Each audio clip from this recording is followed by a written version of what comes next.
Good morning everyone, it's Yvonne here from the Aussie Goddess to do your weekly read. This will be from the 17th to the 23rd and it's for the sign of Libra. So Libra, thank you so much for subscribing to my channel. If you're new, then welcome on board. If the reading doesn't resonate with you, make sure you check out other aspects of your natal chart before you leave the channel, because sometimes your rising, your moon, your Venus might give you more information than what you'll get from your star sign, your sun sign. I'm going to use the Hanson Roberts Tarot here for your reading, and we're ready to go. Oh, we have the King of Swords straight out. This is you. This is you. Feeling confused, a lot of options. No, you've had some sort of... You've had something that's come across your path here. Some sort of altercation with somebody that's left you a bit sort of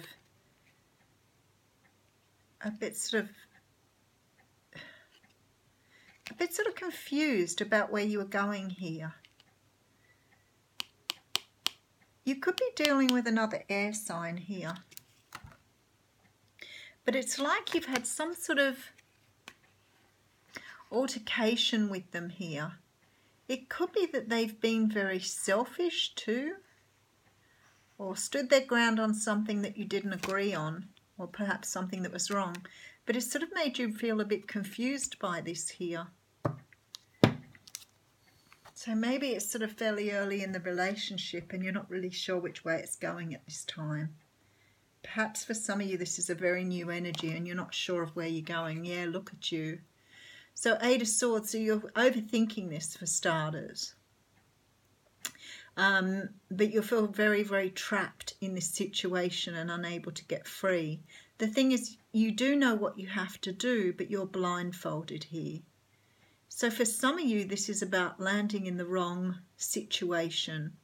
Could be the wrong relationship, but you've landed somewhere and you're not feeling it's right. Red flags are up. You're getting it. And you know you need to move on, but you're ignoring the red flags here. Don't ignore red flags. Okay, the Magician coming out here. So the Magician is being in an energy of being able to manifest what it is you want. It is an energy of being able to create. Sometimes it can be about manipulation. Manipulative people, if it's in the reverse. Okay, we have you closing out a cycle here. Or, for some of you, this is finding yourself in a cycle again that you did know that you didn't want to be in. Rightio. I can already tell what this is for some of you. Some of you have landed back in a relationship and it's one of those ones where you go, wow, this is just the same person with a different face. You've done it again. You've got yourself in, you've had red flags, you've seen them, but you've ignored them because you like this person for other reasons. But actually, they're quite manipulative and maybe not the best person for you to be with. So now you're trapped in your thoughts trying to think how to get out of it. Okay, Eight of Pentacles coming up here. So you've probably already invested some time and energy in this. And can I say to you, for those people that this is resonating with, what I want to say to you is you don't have to think, if this person isn't right for you, whether you've invested time and energy is futile. Because whatever you're experiencing here, whatever you're cycling in, you need to get out of, regardless of what you've put in. So you can't improve this person by putting more work in. That's what they count on.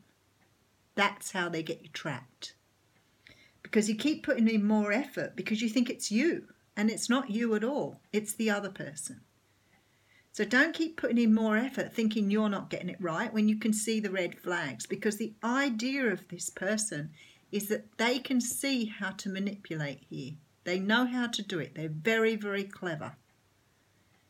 So if you found yourself in this situation and you're looking at this going, but I've put heaps of work in, it ain't going to get any better. You're not going to improve it by putting more work in. That's the mistake we make. If I'm just a little kinder, if I'm just a little bit more generous, if I love them just a little bit more. No, none of it works. I'm sorry. You can't fix people.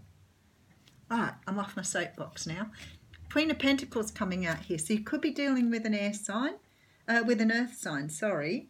But I feel like this is more about your energy here. So it could be the air signs you at the beginning. It could be this is the other person's sign. So you could be dealing with Taurus, Capricorn or Virgo. But this is a person who's feeling very grounded, very down to earth, very practical. I feel like this is your energy here. I feel like even though you're in this Eight of Swords energy, you're getting it. You're getting it. There's an epiphany here.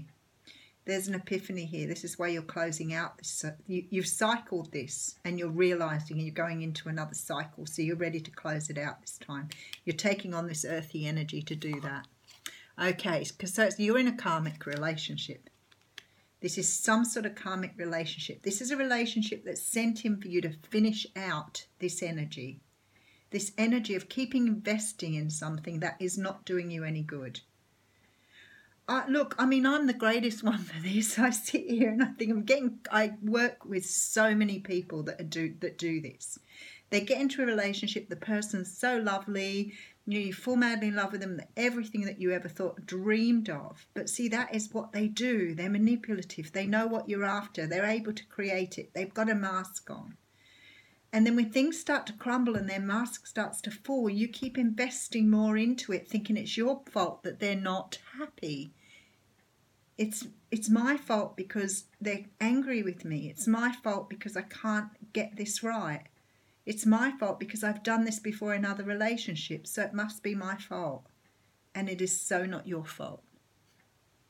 You may be able to take a little bit of responsibility, but it's not your fault. This is the sun, and the sun brings in joy and happiness. And I love that because it's showing here that you are able to leave this behind. You are moving into much more of this grounded energy. You're getting out of your head here and starting to understand how to ground yourself and put your feet on the ground. You're caught up in this energy. It could be somebody manipulative, could be narcissistic energy going on here, but you're caught up in it here. Yep. I should have said the tower should come out here, shouldn't I? This is about you breaking down and understanding this. I'm just doing this cycling. I'm just going round and round and round. I'm just doing it again. And the universe is going to say, this time, there's no more of this. This time, we're breaking down these things that you've put in front of you. I don't know if did the Seven of Cups come up? Yes, it did. Okay. This is about illusion. This is when this card becomes illusion. You are in something that is it's a pretend game. It's a fun game for the other person, not for you. That's what this is. It's all about illusion. It's about convincing you that you are in love with someone when in fact this person is just manipulating you to believe that. So you're now breaking down this belief. You're understanding why you cycle. You're understanding what this person is. You're understanding this is karmic.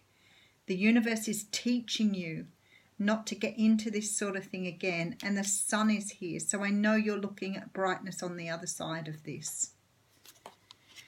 Look at you picking a new pathway, moving forward after having this tower moment. You've gone past this tower moment for some of you. This realization that some things just aren't all they're cracked up to be, right? Wow, strong reading. Nine of Rods, Wounded Warrior. Boundaries, people, boundaries.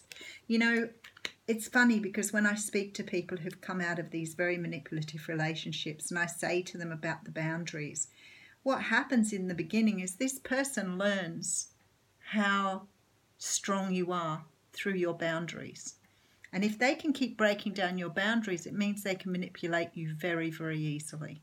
So they start chipping away at those things that you will buckle on. So I always say to people, because I remember somebody saying to me, I've had it a few times, somebody saying to me about somebody taking food off your plate that doesn't know you. And I said, I don't like people taking food off my plate. I'd share with somebody if I cared and loved them, but somebody I barely know. And they said, what was wrong with that? I'm like, well, you've got no boundaries either then. You don't take from somebody without asking. I'm sorry. That's the way it is. You can't have people walking all over you without your permission. If you give them permission, well, that's your fault. You have poor boundaries. But people can't walk on you and do those things to you. So if somebody comes into a relationship and starts doing things that make you feel uncomfortable, then they're trying to work out how strong your boundaries are. So for the guy who rings and says, oh, I'll come and see you next weekend, and then doesn't call until Sunday and goes, oh, you know what, I was busy, that's your boundary broken right there. If you want to come and see me, you tell me what time, what day, and I'll be ready. So learning to have boundaries here, and this is what you're doing in this process. It's learning how to have boundaries. If you haven't experienced the tower moment yet, it's about to come in, and you're going to have a great realization, that old epiphany moment when you go, right, I get it now. I get it. So you're in charge. If you're dating someone, I'm not saying you've got to crack a whip. Fair go there. No, I'm not talking about cracking whips. But if you say to somebody, I'll be ready at 7:30, and they say, oh, well, yeah, I can't do 7:30, I'll do 8 o'clock. Well, are they just pushing your boundaries? Or are they just trying to have that control? Question it out. Oh, I'm sorry. How come you can't make 7:30? If they say to you, I don't finish work, I won't be home before that time, well, maybe it's a fair go. But sometimes that's how people manipulate you. Just by always having that one up on you, that competition. Narcissists love competition. Everything to them is a competition. Even how you look, whether they look better than you or not. Everything's a competition. So be watching for those things. They are red flags. Oh, we've just had this one out for somebody too. So the card of creativity and abundance has come out here. It says, Dear One, you're being called to action. You're ready to accomplish great things and truly come into the fullness of who you are. It's a time for great creativity, giving birth to beloved projects or becoming a parent. Follow your passions so that abundance and prosperity manifest for you. This is what this card is all about. It's breaking down those boundaries or those barriers, that you've put up to say you're not good enough. That you can't tell someone they can't do that because then they might not be there for you. And you know what? If you say that and they're not there for you, they were not meant to be there. So standing strong in your own convictions. If you want the love that you are entitled to, do not put up with this sort of manipulation. Thanks, Libra. Great reading.